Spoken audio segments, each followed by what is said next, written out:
સાધકલે આપનું માર્ગદર્શક આચાર્ય કો માર્ગ નિર્દેશનમાં ન ઉકતાઈ કન ન ગભડાઈ કન ભ્રમિત ન ભઈ કન થકિત ન ભઈ કન નિરંતર લાગી રહેવાનું પડશે.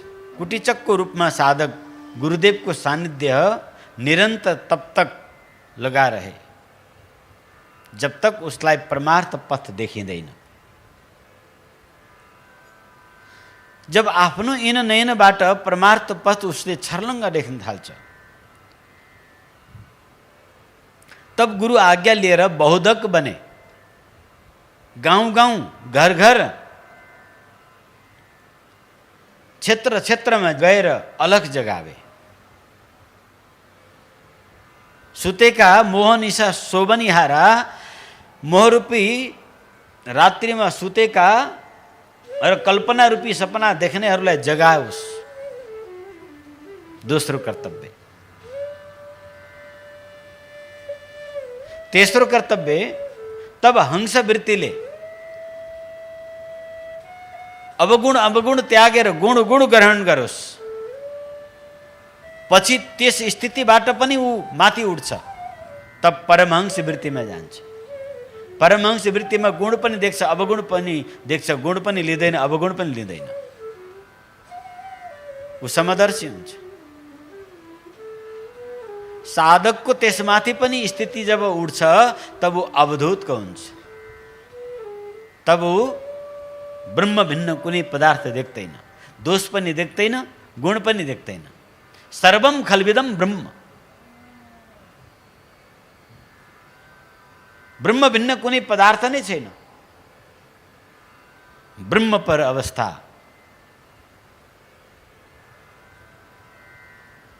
चैतन्य घन चित्त विलास आनंद को एक परम अवस्था में पुग्छ. त्यस अवस्थामा तब साधक परम प्रेमा भक्ति को प्राप्त गर्छ. भक्ति को संबंधमा कुंडलिनी सिद्ध महायोग मीमांसा में व्यापक कुराहरू बताइएको छ कि महायोग में हठयोग राजयोग मंत्रयोग लय योग ये चारों को समावेश एकाकार एक परम अवस्था को नाम महायोग भनिएको छ.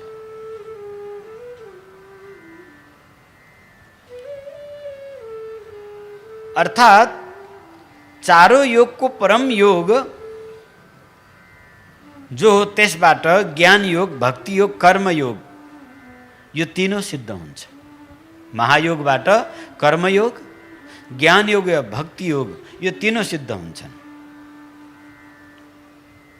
ये तीनों उपासक को स्वतः सहज अंग बन्छ.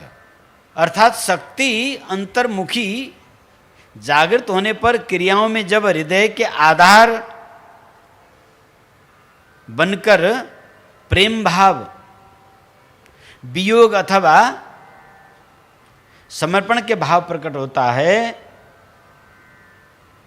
तब साधक अभिभूत हो जाता है. उस प्रेम परम प्रेम भाव की एक ऐसी अवस्था उत्पन्न होती है जो पहले भी इन लक्षणों को हमने भागवत के माध्यम से गीता के माध्यम से मानस के माध्यम से आपको बारंबार हम बता रहे हैं. रोना गाना अश्रुपात होना नाचना कंपन इत्यादि. पर ये सब कुछ नहीं है. ये बहिरंग आगंतुक क्रियाएं हैं. ये बाहरी क्रिया तब तक ही साधक को होता है जब तक उसकी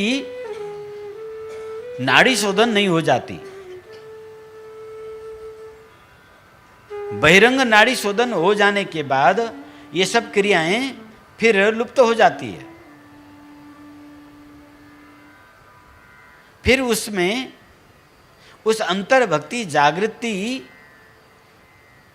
के अवस्था में आह्लादनीय शक्ति के द्वारा सहजा अवस्था उत्पन्न होता है. वह वास्तविक अवस्था है। तब साधक में वास्तविक में भक्ति, पराभक्ति, परम प्रेम रूपा भक्ति अथवा अनुरक्ति भक्ति, परम प्रेम रूपा भक्ति अथवा अनुरक्ति भक्ति जो कर्तृत्व अभिमान रहित, कर्तापन का अभिमान रहित होती है, वह भक्ति संपादित होती है। गौड़ भक्ति, भक्ति का और दो स्वरूप है, पराभक्ति और गौड़ भक्ति। गौड़ भक्ति उसे कहते हैं पूजा पाठ करना, मंत्र जाप करना, अभिषेक आदि करना, यज्ञ अनुष्ठान करना, तीर्थ व्रत जाना, ये सब गौड़ भक्ति के अंग हैं। गौड़ भक्ति की अभ्यास तब तक साधक करे जब तक उसकी अंतर्भक्ति पराभक्ति जागृत न हो, जब तक पराभक्ति अंतर्भक्ति परिपक्व न हो, तब तक विभिन्न मूर्ति शालिग्राम आदि को निमित्त बनाकर बहिरंग क्रियाकलाप करता रहे। जैसे कि आज नाग पंचमी, तो नाग पंचमी ये प्रकृति के सर्प को प्रसन्नता के लिए पूजा नहीं किया गया है, ये भीतर की कुंडलिनी की प्रतीक के लिए नाग पंचमी की पूजा है। क्या? अपने अंदर जो सरपेंट पावर है, जो सर्पकार रूपिणी जो पराशक्ति है, जो कुंडलिनी है, अथवा नाग नाम के जो वायु है, उस अंतर साधना के लिए ये गौण साधना है।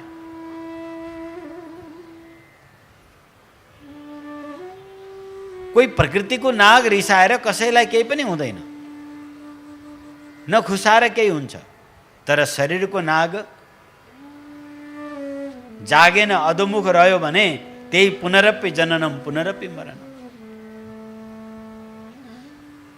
उस शरीरगत उस पराशक्ति रूप नाग को जब ऊर्ध्व गतिले जगाइन्छ, त्यही जन्म मरण विच्छेद कारक हुन्छ। मैले आज सुनको नाग बनाएर 9वटा चाँदीको नाग बनाएर खोलामा गएर पूजा गरेर बगाइदिएँ। 1 तोला बराबर त बगाइ नै दिएँ।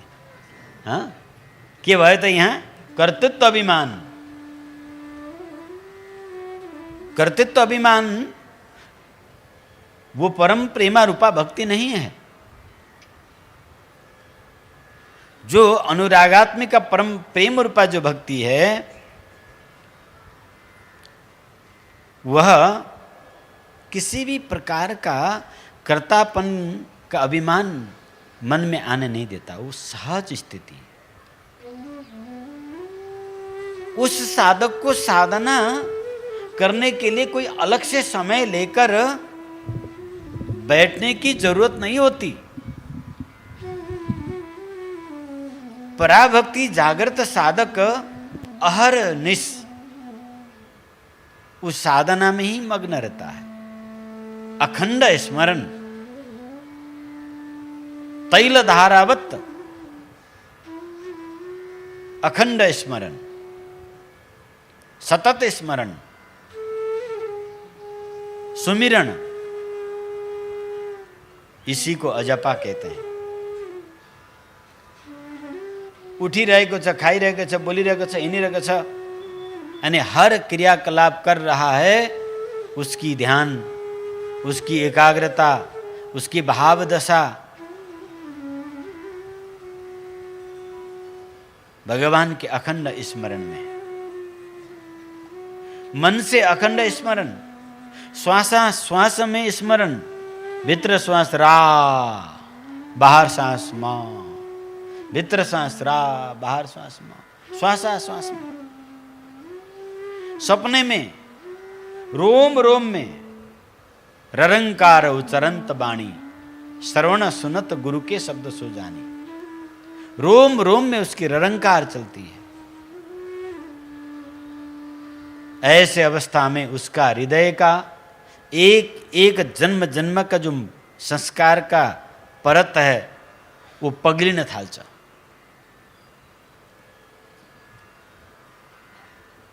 लेयर बाई लेयर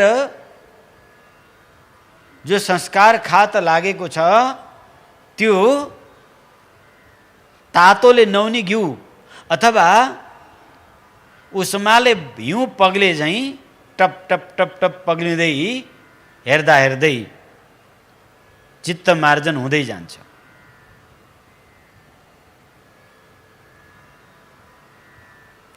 भक्ति कुनै क्रिया विशेषको नाम होइन, अपितु चित्त की एक स्थिति, साधक की एक अवस्था।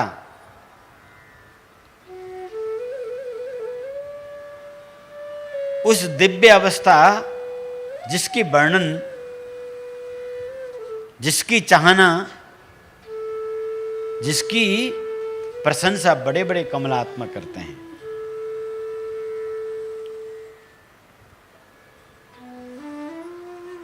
श्री नारद जी ले नारद भक्ति सूत्र में र श्री सांडिल्य ऋषिले सांडिल्य भक्ति सूत्र में र श्री अंगिरस ऋषिले अंगिरस भक्ति सूत्र में इस परम अवस्था को बड़ो दिव्यतापूर्वक वर्णन गर्नुभएको छ। तब उस अवस्था को व्यक्ति को लागि नारद जी जसको अन्तःकरण शुद्ध हुँदैछ, जसमा नाम भक्ति संचार भइसकेको छ, जसको अल्लादिनी शक्ति ऊर्ध्वमुखी जागृत भइसकेकी छिन्, त्यस अवस्थाको साधकको लागि अनि अथातो भक्ति व्याख्यास्यामः, अथातो भक्ति व्याख्यास्यामः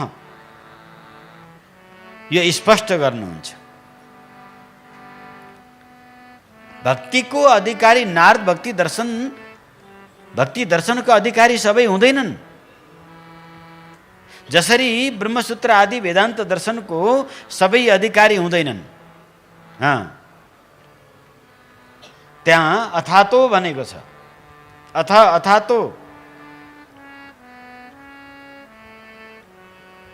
नारद भक्ति दर्शन अथवा वेदान्त दर्शन अथातो ब्रह्म जिज्ञासा, जसको चित्तमा ब्रह्म जिज्ञासा उत्पन्न भइसकेको छ, त्यस ब्रह्म जिज्ञासाले युक्त विवेकशील व्यक्तिको लागि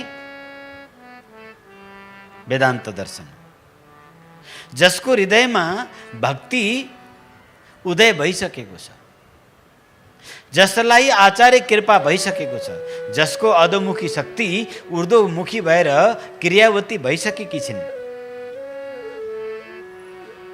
त्यस्ता साधक भक्ति दर्शनका अधिकारी हुन्छन्। किनकि अथातो अर्थात् पहिलेदेखि एक संस्कार, एक स्थिति, एक लेभल प्राप्त गरेको अथ शब्द मङ्गलवाचक अथ शब्द पहिलेदेखिको स्थितिलाई जनाउनेवाला हो, त्यो सुरुवात होइन। त्यही भएर अथातो